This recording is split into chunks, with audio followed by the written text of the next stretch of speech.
j'ai intégré l'actionnariat et la gestion d'une clinique à travers PCN quand j'étais tout jeune. OK. Je devais avoir 25 ans à peu près quand je suis devenu actionnaire.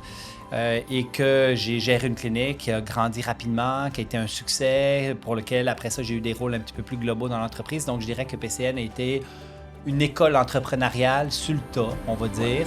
Bienvenue à Meilleur Humain, Meilleur Monde, rencontre avec des entrepreneurs visionnaires du Québec. Notre invité aujourd'hui, Blaise Dubois de la Clinique du Coureur.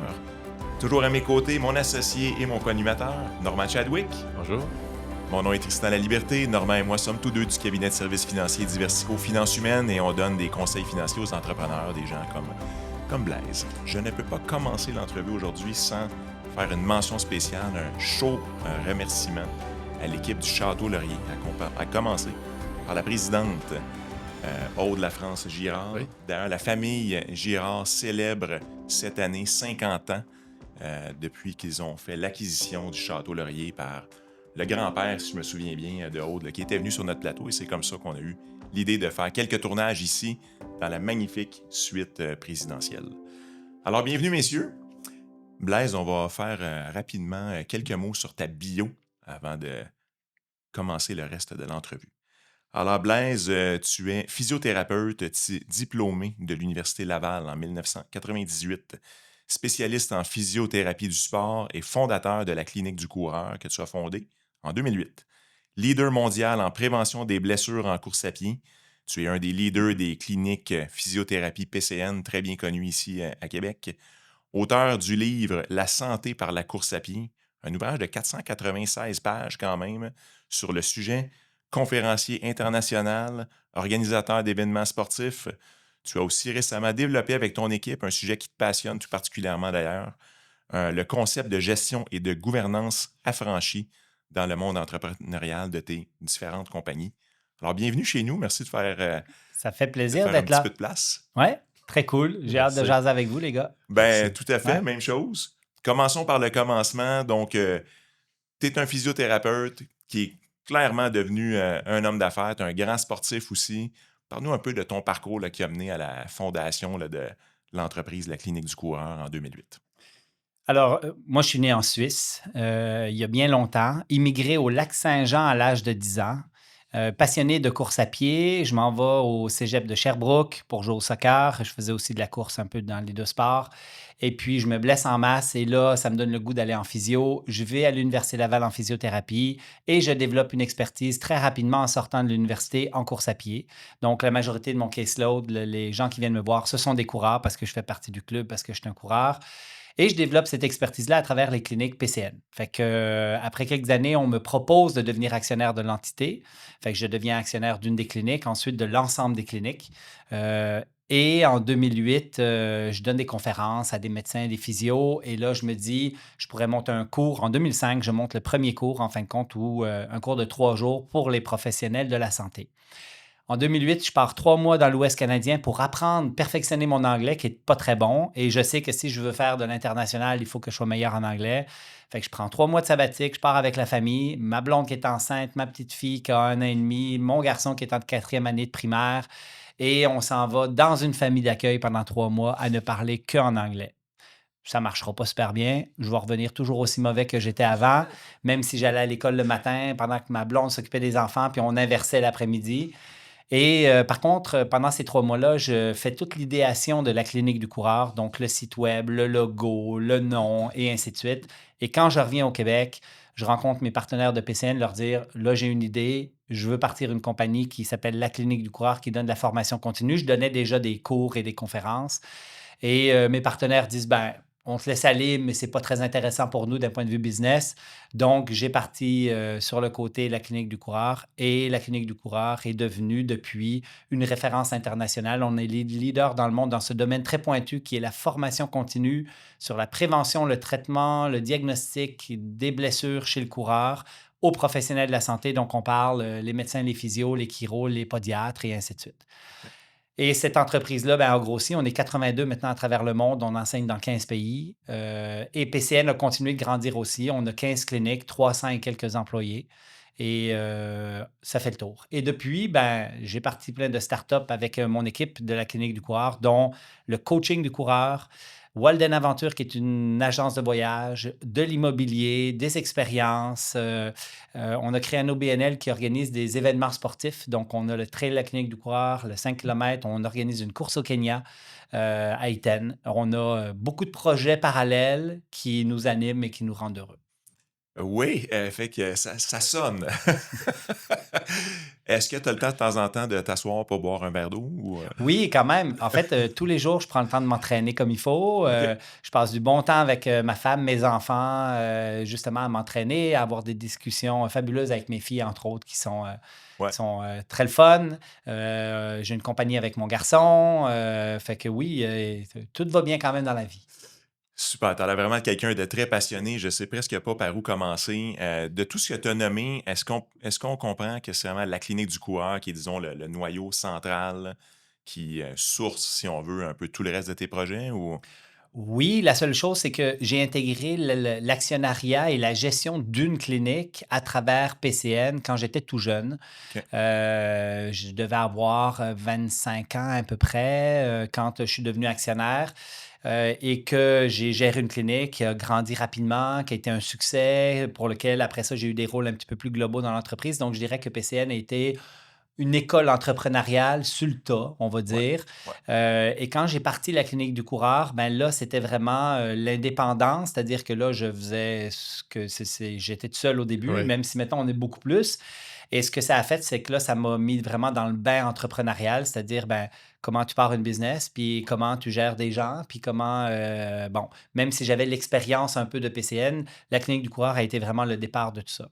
Et c'est la clinique du coureur qui a été créatrice de richesse qui nous a permis par la suite de penser plus grand puis de dire, ben, on va aller dans d'autres pays, on va faire du développement et on va avoir d'autres startups qui sont supportées financièrement par la clinique du coureur. OK. Tu te définis comment? Comme un entrepreneur en série, un physiothérapeute d'abord et avant tout? Parce que ça semble avoir été tout naturel pour toi Ouais. d'embarquer dans l'aventure d'être propriétaire puis de devenir entrepreneur. En fait, vois-tu, je suis devenu propriétaire de PCN, actionnaire, parce que j'étais passionné par la physiothérapie, puis j'étais un bon clinicien, entre guillemets, là, c'est-à-dire que j'avais cette passion-là qui m'animait. Et c'est la raison pour laquelle on m'a proposé de devenir actionnaire, tu sais, parce que j'étais quelqu'un qui était proactif, qui aimait faire ce que je faisais. Oui, Quand j'ai développé la clinique du coureur, mon objectif n'était pas de faire une entreprise qui enseignait dans 15 pays. Mon objectif était d'éduquer les autres professionnels aux bonnes pratiques.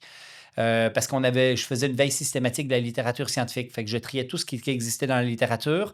Je prenais cette information-là pour en faire quelque chose de digeste pour les professionnels qui, par la suite, pouvaient appliquer ça dans leur pratique. Fait que mon objectif était d'aider tout simplement les autres cliniciens à être des meilleurs cliniciens, oui. à leur enseigner des bonnes pratiques, à challenger un petit peu le statu quo qu'on avait et les pratiques un peu aberrantes qui existaient dans notre profession. Tu sais, on donnait plein de conseils qui n'étaient pas basés sur des données probantes, qui n'étaient pas scientifiquement validés. Donc, je dirais plus, c'est toute la passion qui m'a amené à ça, sans aucun objectif d'être un entrepreneur. Fait que là, est arrivé un moment donné où là, on a créé l'entreprise affranchie parce que là, on est arrivé à des défis où on a dit, OK, là, on est plusieurs, comment on se gère ensemble? Puis avec la clinique du coureur, ça s'est fait de façon très organique. Il n'y avait pas de patron. J'avais pas envie de prendre le rôle de patron et de décideur. Donc, les décisions étaient collégiales, collectives. On a mis en place la décision par consentement et de façon consultative avec des règles précises. On a défini ces règles-là. On a tout mis ces règles-là, entre autres, sur un site web qui s'appelle entrepriseaffranchie.org. Et tous nos outils de gouvernance et de gestion sont sur ce site-là. Donc, il y a possibilité pour n'importe qui de bien voir comment on travaille, comment on fonctionne. Mais ça s'est fait de façon très naturelle. Je vous dirais que ça fait 6 ans où là, j'ai commencé à avoir des rôles un petit peu plus complexes et j'ai rentré dans un groupe d'entrepreneurs qui est le groupe Tech V-Stage. Pour lequel là, je suis avec plein de CEO d'entreprises pour lequel là, on échange, on a des conférenciers internationales. Et là, j'ai un volet de développement qui est un peu plus entrepreneurial, mais tout le développement des entreprises qu'on a fait, c'est fait de façon très organique et en étant juste passionné par ce que je Oui. faisais. Plus pour mieux positionner ma compréhension du modèle d'affaires de la clinique du coureur, puis que pour les gens qui écoutent. Oui, Donc, la clinique du coureur, c'est de la formation que vous donnez. Formation, exactement. coaching. Exact. Fait que les revenus, ça vient de quoi? C'est de la vente de formation? C'est de la vente Ouais. de livres? Parle-nous un Alors, peu on est devenu une référence. Donc, la première chose qu'on vend, c'est des formations pour des professionnels. On met 30 personnes dans un local. Ouais, On leur donne les fondamentaux, qui est le cours, par exemple, 1.0, qui est les fondamentaux de la prévention des blessures chez le coureur, comment on fait le diagnostic, c'est quoi les meilleurs traitements, quelles chaussures choisir, et ainsi de suite. Ces personnes-là payent 700 à 1000 piastres par cours. Et ben, finalement, quand on sort de cette formation-là, on est capable de payer les 10 personnes. Maintenant, c'est plus que 10 parce qu'on est 10 au Québec, mais on en a en France, on en a ailleurs. On a peut-être une quinzaine de personnes qui sont payées temps plein, en fin de compte, pour faire rouler la business. OK. OK? Donc, les profits, en fin de compte, de ces cours-là, qui, une fois qu'on a payé les enseignants, qui ont été formés, qui ont dû faire 15 cours comme assistants avant de pouvoir donner le cours tout seul, parce que là, on parle de transmettre de la science et des connaissances. Bien sûr. Et elles sont extrêmement vastes. Donc, on est dans des cours postgradués de haut niveau. On n'est pas dans des cours universitaires. On est dans des cours vraiment de perfectionnement. Donc, il y a une complexité autour de ça. Donc, les gens, en fin de compte, on a une cinquantaine d'enseignants maintenant à travers le monde qui enseignent en 7 différentes langues. Donc, on a du japonais, comme on a du français, de l'anglais, de l'espagnol, du portugais, de l'italien. Et en fait, ben, on enseigne aux enseignants comment enseigner. À un moment donné, ils deviennent indépendants. Et là, ce qu'on arrive à faire, comme on a fait en France, c'est créer une entité légale et fiscale indépendante. Donc, on a une compagnie en France qui donne de la formation, qui donne 140 cours par année sur le territoire français et qui, voilà. Et dans les cours, ben, on a 13 cours, même plus que ça, maintenant 15, dont des cours avancés de plus d'une semaine où les gens viennent, par exemple, au Québec ou viennent au Kenya pour se former pendant une semaine de temps. OK. Fait qu'on a tout un cursus potentiel pour vraiment faire des professionnels, des experts dans la course à pied avec des enseignants spécialisés. On a des enseignants spécialisés en nutrition, en activité physique, conditionnement, planification d'entraînement. Moi, je suis plus dans la partie médicale, donc le diagnostic, le traitement, la prévention. Mais on a de tout dans le cursus. Et en gros, c'est ça. Fait que OK.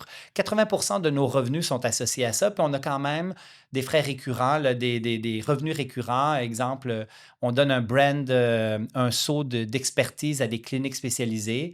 Donc, des cliniques peuvent devenir certifier la clinique du coureur. Les individus peuvent devenir certifiés de la clinique du coureur avec les cours qu'ils font.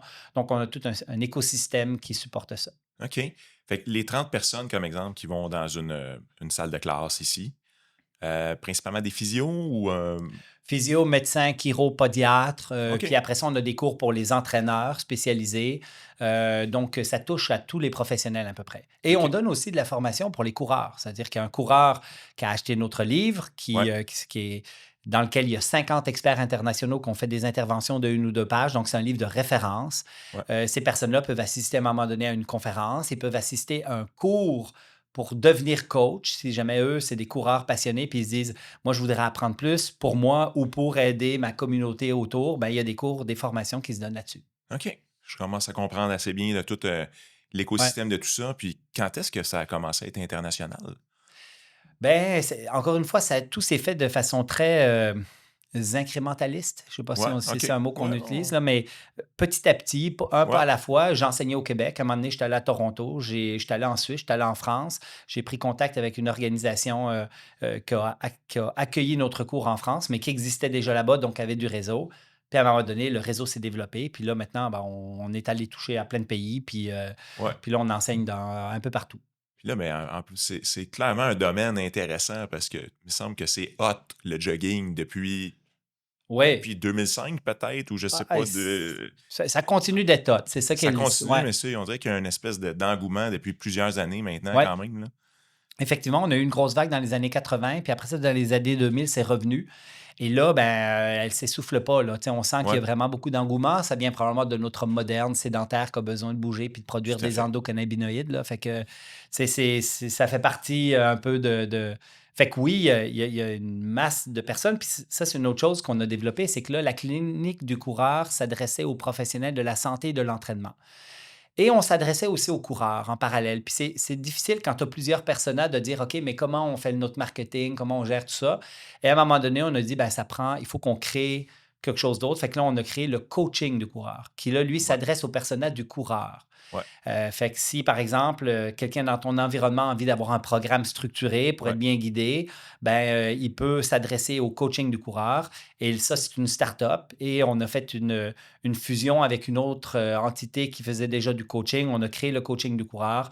Et là, maintenant, on a une entité France, on a une entité Québec. On n'est que francophone pour l'instant, mais l'objectif, comme la clinique du coureur, est de s'étendre, d'avoir de plus en plus de coachs et à un moment donné, d'être multilingue un peu partout. Hmm. Il y a le sujet de l'entreprise affranchie Ouais, qui semble vraiment te passionner, qui est autant dans la clinique du coureur que j'imagine dans toutes les entreprises que tu as nommées, en fait, ouais. PCN. Parle-nous un peu davantage de ce domaine, cette façon-là de gouverner Ouais, sans hiérarchie, sans patron, on aseptise des mots, ouais, on redéfinit la gouvernance, les décisions et tout ça. ouais, Parle-nous de ta vision autour de ça, puis pourquoi c'est important, tu sais. ouais. Vois-tu, la clinique du coureur, au début, on était moi puis ma blonde.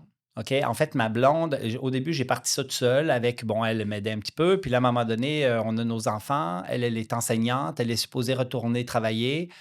Mais là, la business grossit, fait qu'elle m'aide. Fait que finalement, elle ne retourne jamais à l'enseignement, puis elle devient comme la directrice générale de l'entité, à faire les connexions, à organiser les voyages, organiser tout ce qui se fait autour d'un organisme de formation continue à l'international. Puis bien évidemment, on a besoin d'aide, fait qu'on a une troisième personne, une quatrième, une cinquième. Et là, quand tu grossis comme organisation, la question, c'est qui prend des décisions, comment tu gères, comment c'est ça, tu sais, ça se fait de façon très naturelle et organique. Et moi, de mon éducation, de la manière d'être en famille, de mon éducation familiale du côté, entre autres, c'est ma mère, ben, euh, en fait, le fait d'être directif, autocratique et de prendre des décisions pour tout le monde sans que les gens aient consenti, ça me convient moins, ça me plaît moins. Et donc, la clinique du coureur s'est développée de façon organique de cette manière-là. C'est-à-dire, il n'y a pas de patron, on prend des décisions et arrive à un moment donné, on est tellement que là, il faut mettre des règles en place parce qu'il y en a un qui prend une décision qui se sent légitime, mais que finalement, il n'avait pas consulté des personnes qui étaient concernées, puis là, ça crée de l'inconfort. Et là, on décide de mapper tout ça, c'est-à-dire de dire, OK, comment on prend nos décisions, qu'est-ce qu'on fait, comment on se guide dans notre prise de décision. S'il y a pas, c'est pas que Blaise qui peut prendre les décisions, puis que tout le monde a le droit d'en prendre parce qu'il n'y a pas de patron, ben, comment la personne se sent légitime et a cette possibilité de le faire. Mhm, mhm. Donc, à partir de ce moment-là, on a, par exemple, créé la prise de décision consultative. Tu peux prendre toutes les décisions que tu veux, mais il faut que tu consultes et les experts et les concernés. Et si jamais tu veux partager ta décision et ton imputabilité et la lourdeur de la décision que tu vas prendre avec tes collègues, tu peux prendre une décision par consentement. Donc, il y a tout un processus qu'on a mis en place, le consentement, qui est, en fin de compte, tu amènes une idée sur la table, tu fais évoluer les zones d'ombre et tous les aspects autour de cette question-là, tu la fais évoluer collectivement avec l'intelligence collective et arrive à un moment donné où tu as un libellé qui est construit, qui est peut-être meilleur. Et là, tu consens tout le monde. Et même si ce n'était pas mon idée, même si moi j'aurais préféré l'idée B, mais que l'ensemble du collectif porte l'idée A, la question c'est ce que je peux vivre avec cette décision-là. Mhm. Plutôt que d'être dans le consensus où tout le monde doit être d'accord ou dans le vote qui n'est absolument pas la meilleure manière de prendre des décisions parce que tu en as 6 qui disent oui, 4 qui disent non, puis les 4, ça les affecte énormément, c'est Ouais, clairement pas une bonne ouais. chose. Le consentement amène une sorte de- d'intelligence collective à faire émerger la meilleure solution en soulevant encore une fois toutes les zones d'ombre, les zones de vigilance et ainsi de suite pour prendre la meilleure décision pour l'organisation. Tout à fait. Et on prend puis bien évidemment, au stade de je consens, tu as aussi le droit d'avoir une objection. Mais l'objection ne peut pas être pour une raison personnelle. Elle se doit d'être pour un recul pour l'organisation. Mhm. Et si ça amène un recul pour l'organisation, là, il faut que tu débattes et que tu t'exprimes le pourquoi et que tu expliques aux autres et qu'il faut que les autres acceptent que c'est oui un vrai recul pour l'organisation. Mhm. Donc, on a mis en place plein de processus. L'autre, c'est par exemple se faire guider par le bien commun qu'on définit comme étant le client satisfait, l'employé heureux et l'entreprise pérenne. Donc, il y a 3 sphères toujours à considérer pour bien orienter, en fin de compte, la manière de prendre des décisions. Donc, c'est un peu notre boussole. Toutes les décisions sont prises en fonction de ce bien commun-là. Et toute cette réflexion-là que tu nous partages, Blaise, est-ce que tu l'as lu dans des livres? Est-ce que vous l'avez inventé pour vous-même ou de voler des petits bouts à droite à gauche pour Ouais. faire la vôtre? Comment que ça s'est construit tout ça? Pas mal comme la troisième option que tu me OK. donnes. On a volé beaucoup de choses un peu partout pour créer, tu sais, quand on a dit, on est une entreprise libérée, on est-tu de l'allocratie, on est-tu, ben non, on n'était rien de tout ça finalement. Et c'est beaucoup dans mon mode personnel. C'est moi comme physiothérapeute, je me nourris de science, je me nourris de connaissances avec des experts un peu partout dans le monde et je me fais une tête sur c'est quoi qui est le mieux pour mon patient. Et la clinique du coureur s'est développée, a développé des outils très innovants sur comment gérer des entorses de cheville, comment prévenir et traiter les tendinopathies, par exemple, les tendinites. Ben, on a développé des outils très innovants parce qu'en prenant un peu plein de choses partout, on a créé des outils qui étaient mieux faits. Quand on parle d'innovation, c'est faire mieux que l'existant. Donc, de reprendre des choses qui existent, tu sais, mais de les formuler, de les vulgariser, de créer quelque chose qui est encore mieux. Et sur l'entreprise, c'est la même affaire. Tu sais, il existe plein de choses sur, par exemple, les meilleures pratiques, les best practices d'un conseil d'administration. OK? Il y a plein de règles, de pratiques Tout pour à que ça fait. soit Ouais. plus adéquat puis que ça prenne des meilleures décisions, etc. Ben, l'idée autour de l'entreprise affranchie, ça a toujours été ça. C'est qu'est-ce qu'on peut faire pour régler nos propres problèmes, mais qui est dans une vision de meilleure pratique. C'est quoi qu'on peut faire qui est le meilleur? Et ça veut dire penser à plein de choses. Ça veut dire aller voir qu'est-ce qui se fait ailleurs. Et ben, bien évidemment, il y a Frédéric Laloux avec tu sais, son fameux livre Réorganiser les entreprises, Reorganizing, voyons, j'ai un blanc, mais Organization, je pense, c'est ça. exactement, exactement. Et tu sais, c'est une perle, c'est un livre avec plein de bonnes pratiques et de plein de choses intéressantes qui nous amènent à réfléchir. Mais les outils qu'on a développés, c'est des outils qui sont très à l'interne. On a, par exemple, développé Faire son X. Et là, maintenant, ben, tout le monde à PCN, tout le monde à la clinique du Coeur fait son X, idéalement toutes les années, pour pouvoir savoir dans quoi je veux travailler, puis qu'est-ce que je veux dans ma vie pour être heureux, et ainsi de suite. Fait que c'est beaucoup ça, c'est prendre plein de choses un peu partout et essayer de construire quelque chose qui est intéressant pour l'ensemble de l'équipe. Tu sais, puis je ne suis pas tout seul là-dedans. Là. Quand on a fait le manifeste du bonheur à la clinique du coureur, qui est un manifeste. D'ailleurs, on a gagné un prix sur l'innovation managériale avec cet outil-là qu'on a mis sur le site. Ben, c'est un collectif, là, tu sais, c'est Michael Préti qui l'a beaucoup écrit parce il a une plume qui est extraordinaire avec Mélanie, mais c'est le collectif qui a mis ça en place. Tu sais, c'est le groupe qui décide où est-ce qu'on veut aller. Donc, l'entreprise affranchie, on y a trouvé un nom particulier parce qu'on veut s'affranchir de l'ensemble de toutes les normes entrepreneuriales qui existent.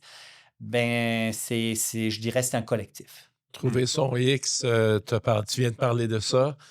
Comment on fait justement pour insuffler ce désir-là aux gens de développer leur propre autonomie, leur Mm. propre motivation, mais en ayant la vision globale du bien de l'entreprise, du bonheur de tous? Comment on arrive à faire ça? Oui, très bonne question.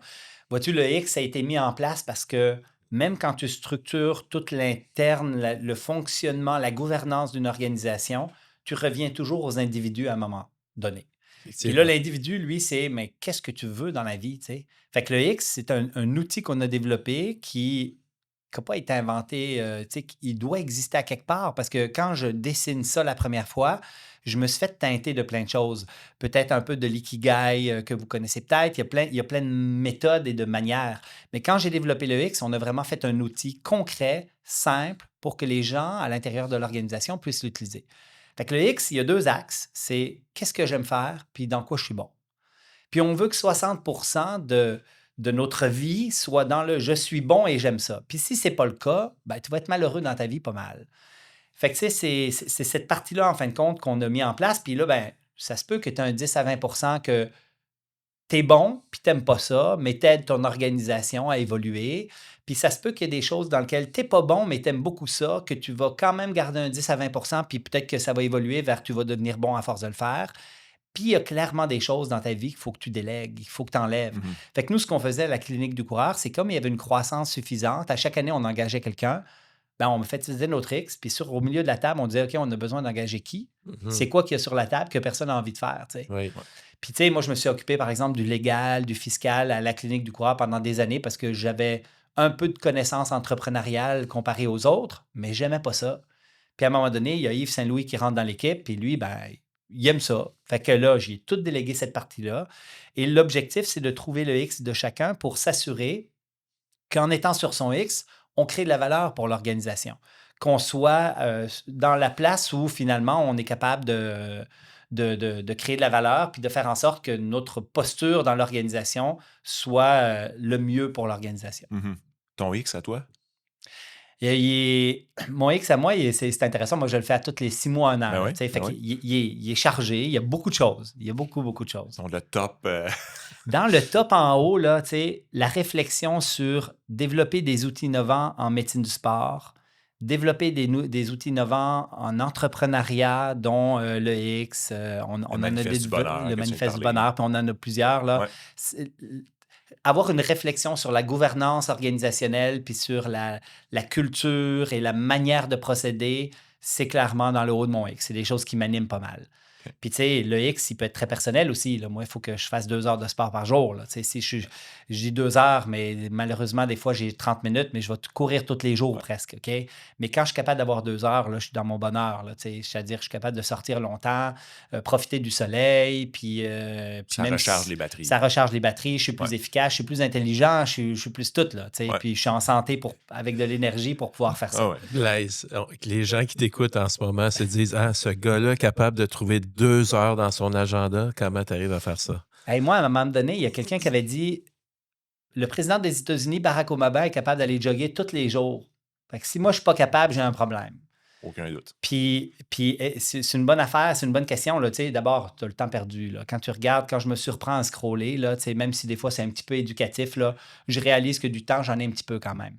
Mais effectivement, la journée est très chargée. Puis il y a des moments, les golden hours, là, les moments clés là, que je me garde, là, c'est si je suis capable, dans ma journée, d'avoir une exposition au soleil, à faire du sport avec ma blonde, c'est clairement un must. Puis, il y a beaucoup de réunions que je fais.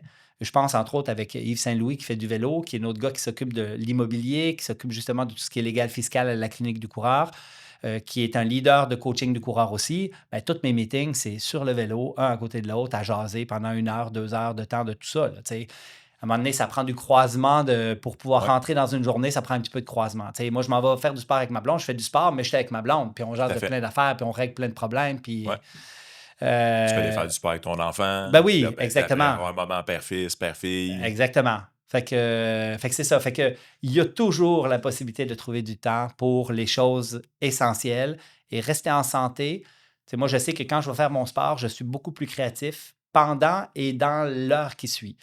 Fait que dans un monde idéal même, il faudrait que j'aille faire du sport puis que je ne règle pas d'opérationnel après. Il faudrait que je reste dans le créatif, c'est-à-dire dans ma pensée, dans toutes les affaires, prendre des petites notes. Il y a vraiment des moments comme ça qui bonifient la créativité.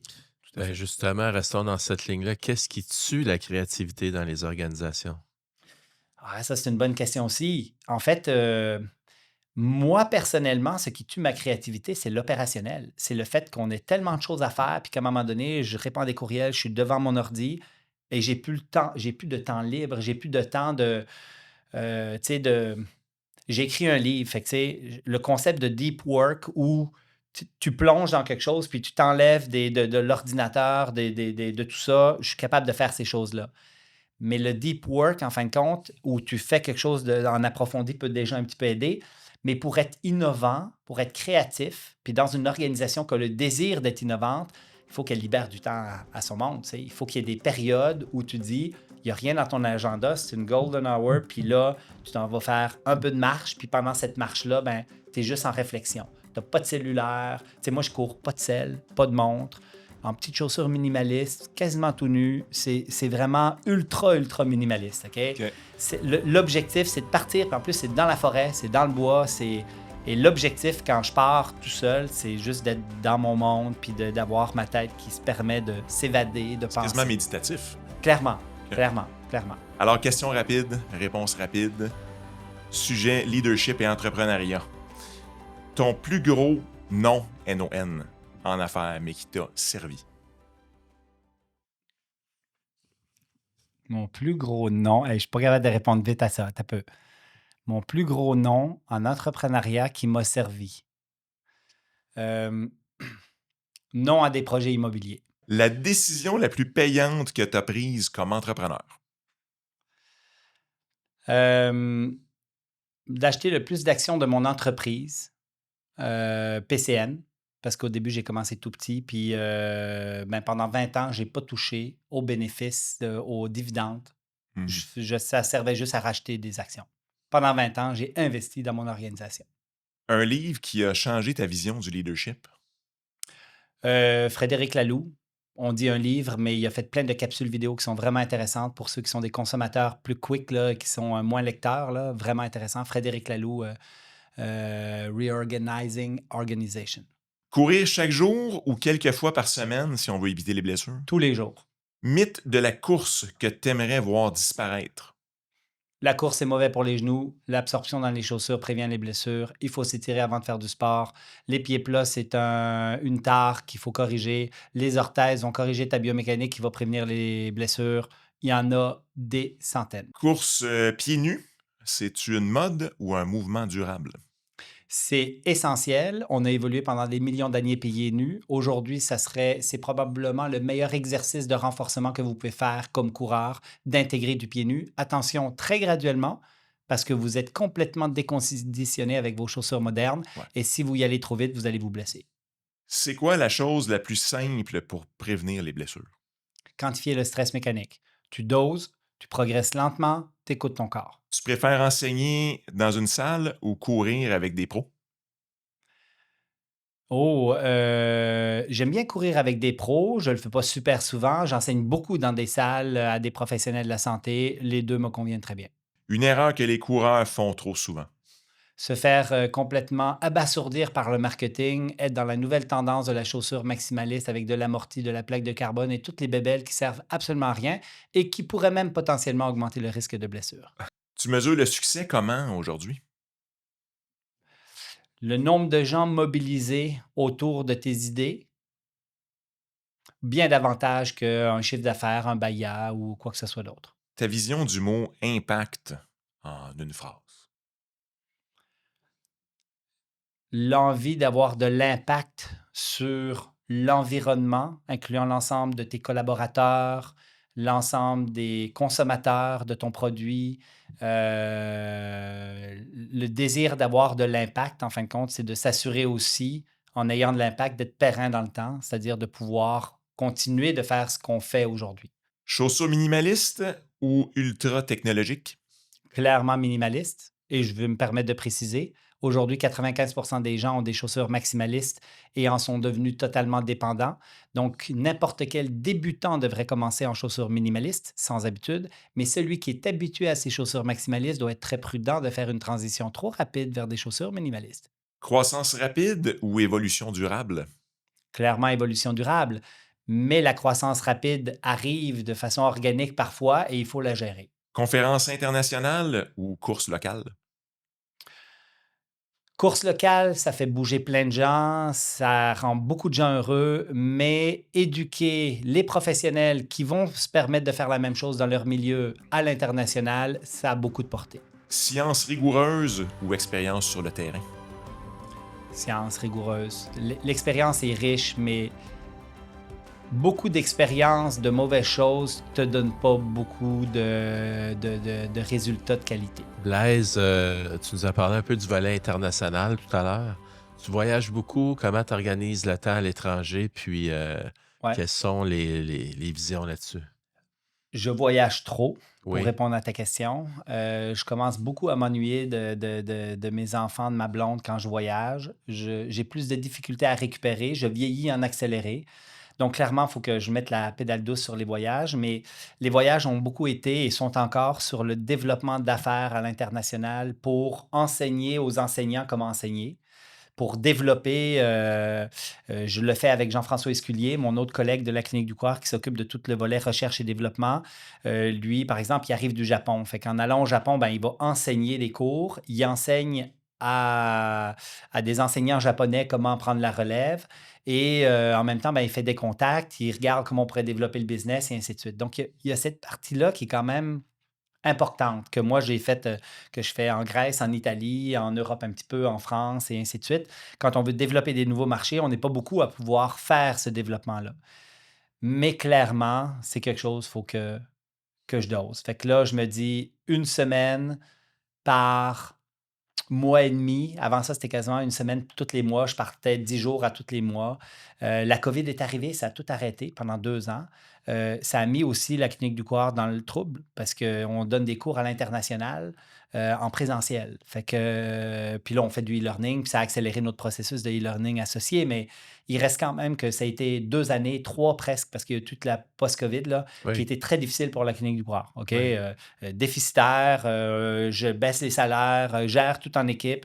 Tu vois-tu, dans une entreprise affranchie, tu t'assieds autour de la table, tu dis, OK, on est tous responsables de la création de richesse, mais là, on n'en crée pas. Qu'est-ce qu'on fait? Ben, on diminue tout notre salaire, sinon, il y a quelqu'un qu'il faut qu'il s'en aille. Puis là, on décide de ne pas mettre personne à la porte parce qu'on est tout important. Et en fait, ben, on diminue tous nos salaires. Puis là, ben, la création de richesse revient tranquillement. Là, vient de faire une bonne année, on s'enligne sur une autre bonne année. Ben, là, on est capable de reprendre nos salaires réguliers, mais c'est la responsabilité de tout le monde. Mhm. C'est si on avait été dans une organisation autocratique classique, ben, le patron aurait dit, écoute, on met 3, 4 personnes à la porte sur 10, puis comme ça, vous gardez vos salaires, puis voilà. Tu sais, Mhm. Mhm. c'est là, on a pris cette décision collectivement. Je suis en train de m'égarer parce que je réponds même pas à ta question, mais il faut que je slack les voyages. Ça me vieillit en accéléré. Quand je reviens des voyages, là, ma condition physique diminue. Mm. Je me sens moins bien, je suis moins efficace, créatif, je manque de sommeil. Le sommeil est un élément de plus en plus important dans ma vie que j'ai sous-estimé un peu dans le passé, mais maintenant, à 50 ans, ben, il devient de plus en plus important. J'ai l'impression que de la manière que tu nous décris ce qu'on pourrait traditionnellement appeler une crise, ce sont des opportunités, en fait. Ben, c'est une opportunité et certainement, la crise de la COVID a été des opportunités pour plusieurs choses. Accélérer notre processus sur le e-learning, par exemple. Puis la plus belle opportunité, elle n'est pas avec la clinique du coureur, qui a eu beaucoup de difficultés, mais l'opportunité, elle a été beaucoup avec PCN. PCN a été fermé 2, 3 mois maximum. On perdait 300 000 à chaque mois de Le revenu. liquidité, de revenus. Ben, il n'y avait pas de revenus, fait que, tu sais, il fallait quand Les, même payer les les coûts restaient. loyers, Oui. puis tout. Fait que on diminuait de 300 000 à chaque mois, puis on se disait, OK, c'est quand que ça va arrêter, puis quand est-ce qu'on va pouvoir revirer ça tranquillement. Mais ça a été une vraie opportunité dans le changement de culture. La COVID arrive, on n'a pas de subvention, on n'a rien. Et là, toutes les cliniques ferment. Et là, ben, on se dit, OK, qu'est-ce qu'on fait? Tu sais, ça va être la faillite là, qui s'en vient. Tu sais.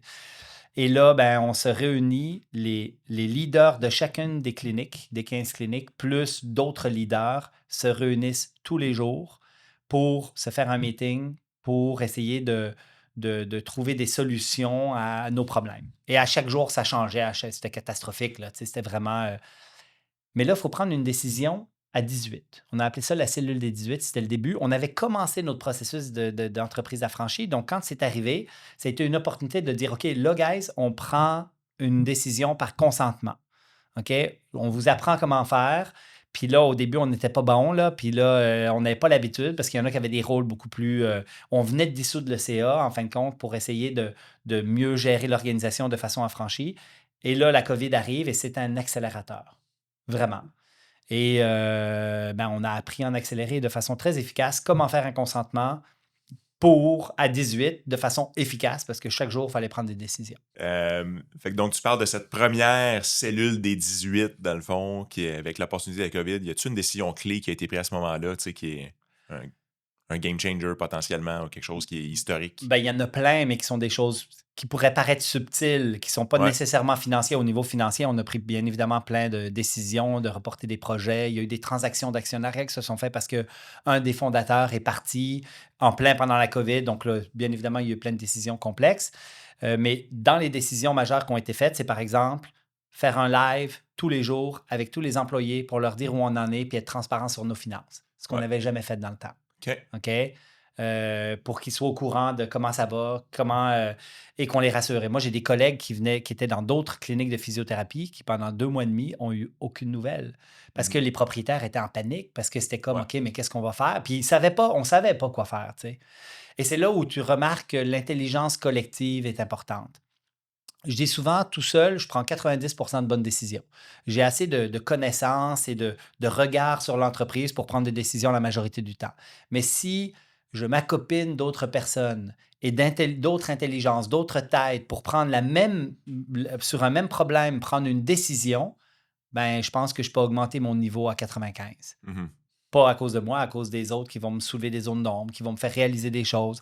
Et là, on peut collectivement augmenter notre bonne décision à 95%. Puis on se trompera toujours. Il faut accepter à un moment donné qu'on va prendre la meilleure décision aujourd'hui avec ce qu'on a comme élément, puis que demain, elle serait peut-être pas bonne. Mhm. Puis avec le recul, on va dire, ben finalement, c'était peut-être pas une bonne idée. Mais dans le temps, on le savait pas. Et on a pris la meilleure idée, la meilleure décision avec ce qu'on avait comme élément. Ouais. Fait que ça, c'est une des choses, par exemple, qu'on Ouais. a pris. Écoute, on en a pris plein pendant la COVID, là, des décisions d'affaires, des décisions d'humains, des décisions qui ont fait en sorte qu'on a évolué et progressé comme entreprise. Et PCN va extrêmement bien. Et très rapidement après la COVID, les gens sont revenus, on a structuré différentes choses et PCN n'a jamais été aussi bien. Et là, on parle de business là, au niveau du BAYA, au niveau de la progression du chiffre d'affaires, au niveau de la rétention des employés, de l'attrition qui a diminué, au niveau du bonheur des employés à l'intérieur de l'organisation, au niveau des conditions salariales, au niveau de tout a évolué de façon très favorable. On entend ces temps-ci beaucoup plus parler d'intelligence artificielle que d'intelligence collective. Ouais.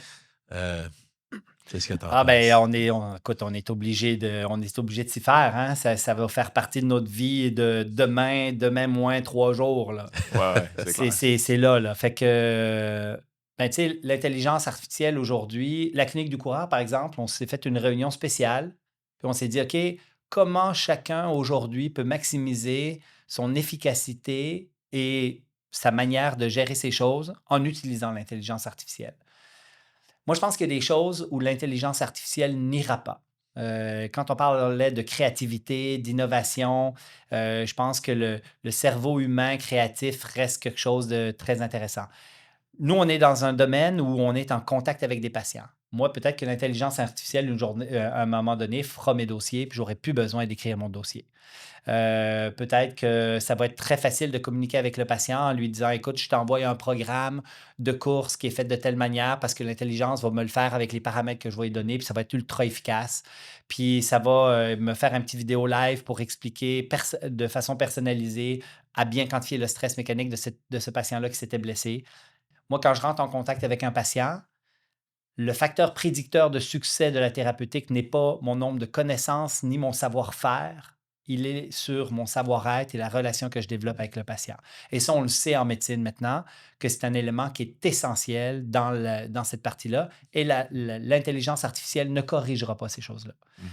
Fait que je pense qu'il va falloir qu'on focus sur les choses sur lesquelles nous, on a un plus grand impact comme individu et qu'on délaisse à l'intelligence artificielle la capacité de faire de l'opérationnel puis des choses qui vont nous faciliter la vie. Bien et sûr. Aujourd'hui, je suis 10 fois plus efficace que je l'étais dans le temps. Tout à fait. Tu sais, je vous donne un exemple tout simple. Je fais de la recherche. Dans la recherche, dans le temps, quand j'ai gradué de l'Université Laval, ça fait bien longtemps, j'allais à la bibliothèque faire une recherche sur des vieux ordinateurs pour aller chercher après ça des titres de papier et des codes que j'allais dans la bibliothèque, sortir un livre avec tous les articles scientifiques. Je retrouvais l'article scientifique, je faisais des photocopies papier, je rentrais chez nous, je brochais ça, puis je mettais du fluorescent. Ouais. Imaginez l'efficacité qu'on a gagnée aujourd'hui. Ben là, ça a passé par, il y a des documents PDF, je ne suis plus obligé d'aller à la bibliothèque, je fais une recherche rapide. Mais là, maintenant, il y a une abondance de sciences, mais l'intelligence artificielle nous aide à faire un tri dans la littérature qui est beaucoup plus pertinent. Tu arrives quasiment direct au fluorescent, finalement. Direct au fluorescent. Ouais. Puis là, après ça, j'ai dit, écoute, j'ai pas le temps de lire l'article, fais-moi donc un résumé.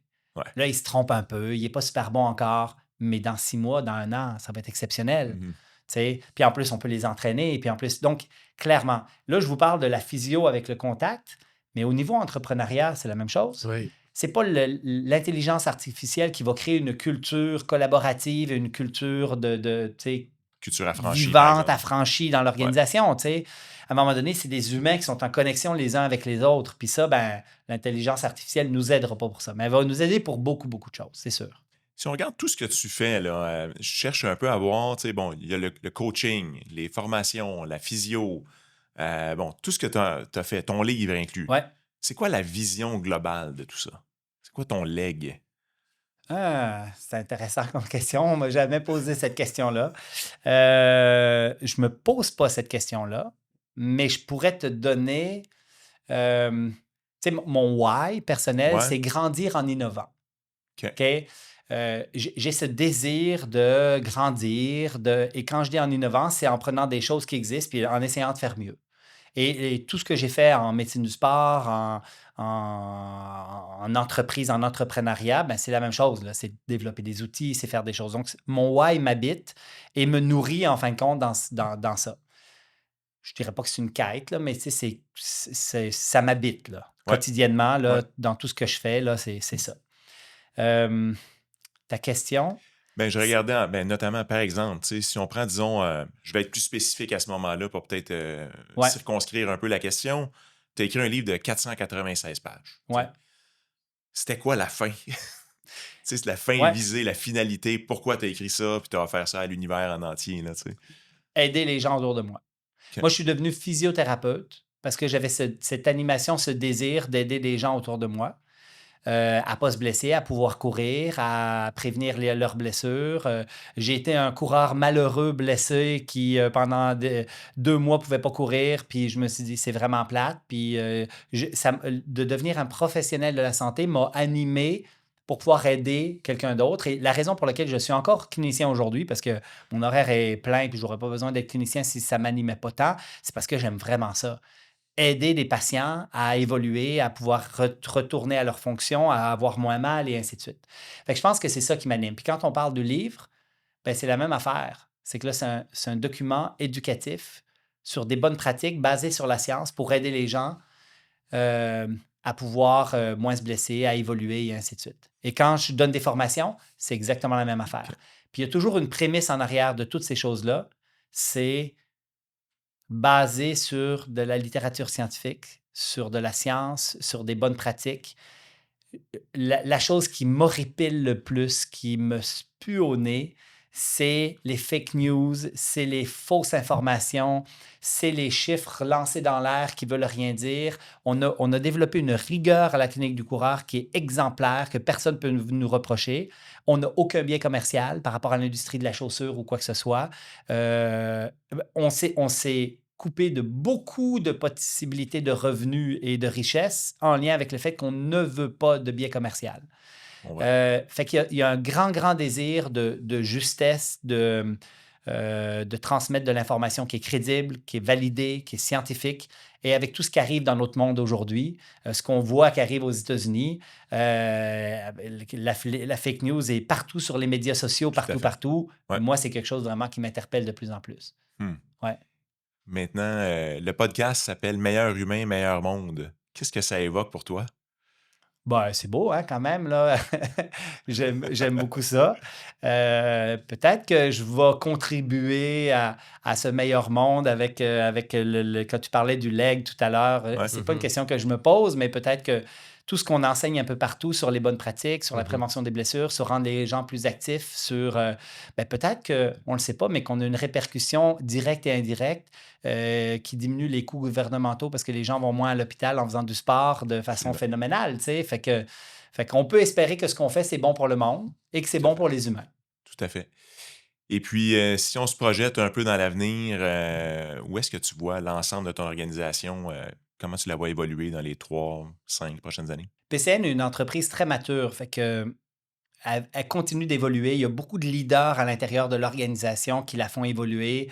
J'ai vendu des actions cette année, entre autres, pour stimuler le leadership à l'intérieur de l'organisation. On a créé l'école des leaders à l'intérieur de l'organisation pour que les personnes qui ont envie de faire de l'entrepreneuriat, qui ont envie de devenir potentiellement des actionnaires ou des gestionnaires ou des leaders d'organisations, de prendre des projets, puissent s'enrichir de toutes plein de connaissances entrepreneuriales. Fait qu'une fois par mois, on se rencontre dans un Zoom d'1 heure et demie, on fait venir des gens, puis on discute de plein de sujets de toutes sortes, qui est très entrepreneur.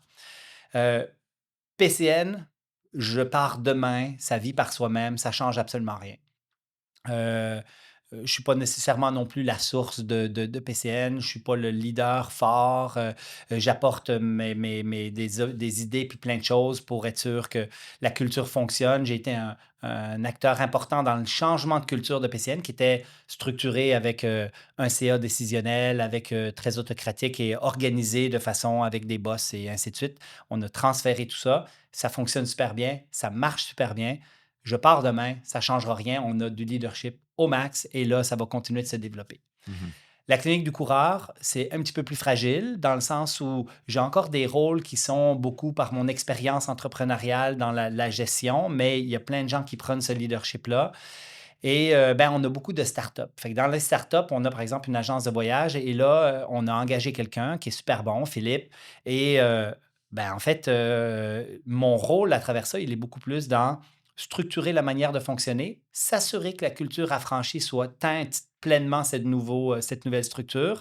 Donc, je fais plus des rappels culturels. Tu sais, attention, quand on prend une décision, de bien consulter les concernés, les experts, par exemple, tu sais, de se fier au bien commun et ainsi de suite. Mais sinon, je n'ai pas de rôle opérationnel dans ces startups-là ou très, très peu. Donc, je pense qu'elles vont évoluer, qu'elles vont grandir, puis que moi, je pourrais prendre ma retraite bientôt. Je pense que ça irait. Blaise, on arrive déjà à la fin de notre entrevue. Je ne sais pas si tu y crois, mais ça fait déjà 45 minutes qu'on fait de la course à pied ensemble aujourd'hui. Ouais, c'est très le fun. Alors, le mot de la fin, Normand? Écoute, moi, ce que je retiens, c'est la passion d'abord et avant tout. Je pense que ça a été le moteur de ta vie jusqu'à maintenant. Puis de bien la transmettre aux humains alentour de toi. Ce qui fait que oui, tu changes le monde un petit pas à la fois, mais quand même avec beaucoup, beaucoup de détermination, beaucoup de passion. Félicitations. Merci. Effectivement, je me sens passionné par ce que je fais. Je suis sur mon X. Oui, non, tout à fait, exact. Moi, j'ai vraiment compris le lien chez toi entre l'athlète, le physio, l'entrepreneur, le créatif. Un petit peu tous ces mots-là, Tout est lié, tout additionné, tout attaché ensemble. Et je dirais le scientifique. Tu as vraiment quelque chose autour de ton discours Rigueur. qui est une rigueur scientifique, exactement. Oui, ça nous habite depuis bien longtemps. Et tu sais, à la clinique du coureur, on a 8 PhD maintenant. On fait une veille systématique de la littérature. On n'est pas la référence parce on fait les plus beaux PowerPoint. On est la référence parce qu'on lit cette littérature-là de façon systématique. Félicitations pour tout ton parcours et merci beaucoup d'être venu nous rencontrer. Merci, ça fait plaisir.